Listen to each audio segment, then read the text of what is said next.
কলা পাতাটা আমি দিয়ে দিচ্ছি।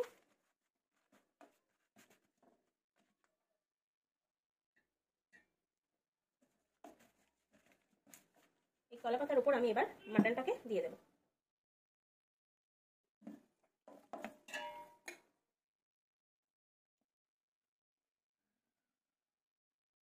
মাটনের সঙ্গে এবার আমি আলুও দিয়ে দিচ্ছি।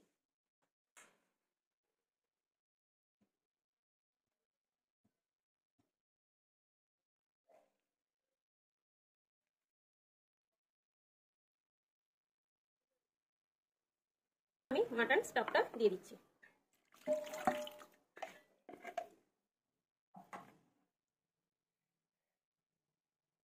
তারপর আমি বেরেস্তা দিয়ে দিলাম, বোখরা দিয়ে দিতে হবে, বিরিয়ানি মশলাটা দিতে হবে।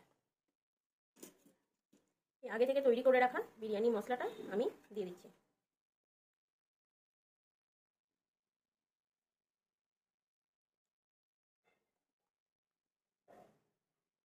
এরপর আমি আলু বোখরা দিয়ে দিলাম।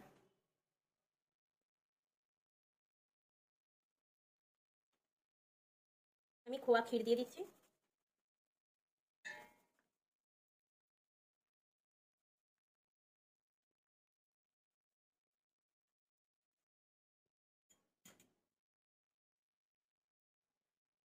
একটু ঘি দিয়ে দিচ্ছি।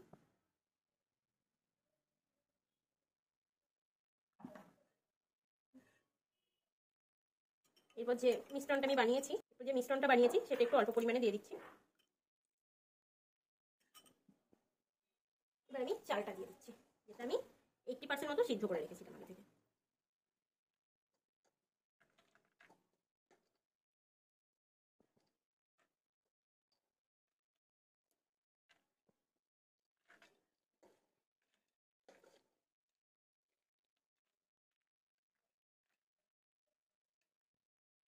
এরপর আমি একটু ঘি দিয়ে দিচ্ছি সাইড দিয়ে, যাতে না লেগে যায়।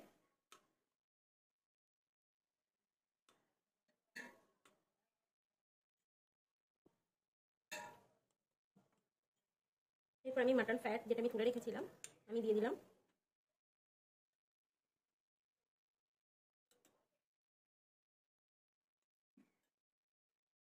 তারপর আমি দিয়ে দিচ্ছি মিক্সচারটা কেশরের।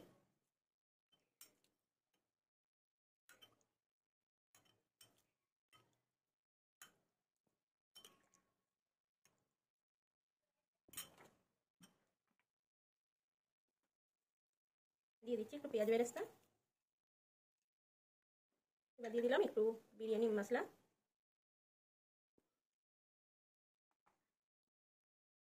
আবারও দিয়ে দিচ্ছি একটু খোয়া ক্ষীর।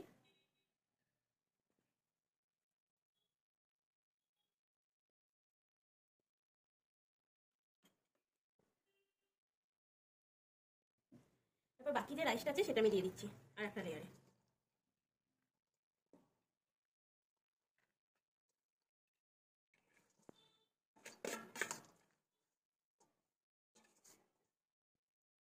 এটাকে আমি একটু হাতে করে সমান করে দিলাম। আমি বাকি যে মাটনের ফ্যাটটা আছে আমি দিয়ে দিলাম।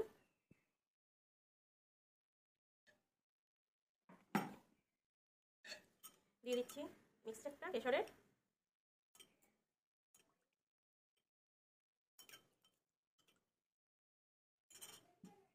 একটু বিরিয়ানি মশলা,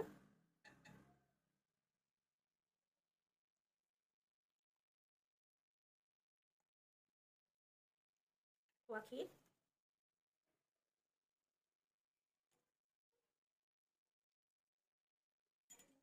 আর দিয়ে দিচ্ছি উপর দিয়ে পেঁয়াজ বেরেস্তা।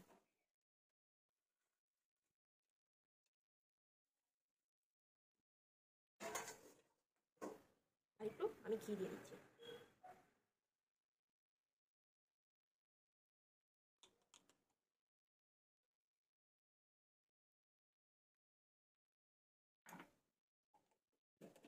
এই যে বিরিয়ানিটা আমি বানাচ্ছি মোটামুটি আমরা 7-8 জনের মতো বানাচ্ছি। তো দেখতে পেলে আমার পুরো লেয়ারিংটা কমপ্লিট হয়ে গেছে। এবার আমি এটাকে দমে বসানোর জন্য ফয়েল পেপার দিয়ে মুড়ে দিচ্ছি। ফয়েল পেপার না থাকলে আপনারা আটা দিয়েও দিতে পারেন, বাট আমি ফয়েল পেপার দিয়ে দিচ্ছি। তো কিভাবে আমি এটাকে দমে বসানোর জন্য প্যাক করছি তো আপনারা দেখুন।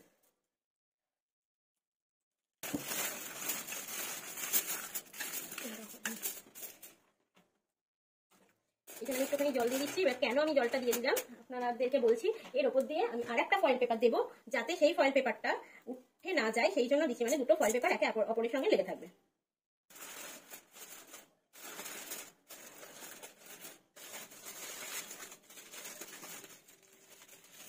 একদম সুন্দর এটা হয়ে গেছে।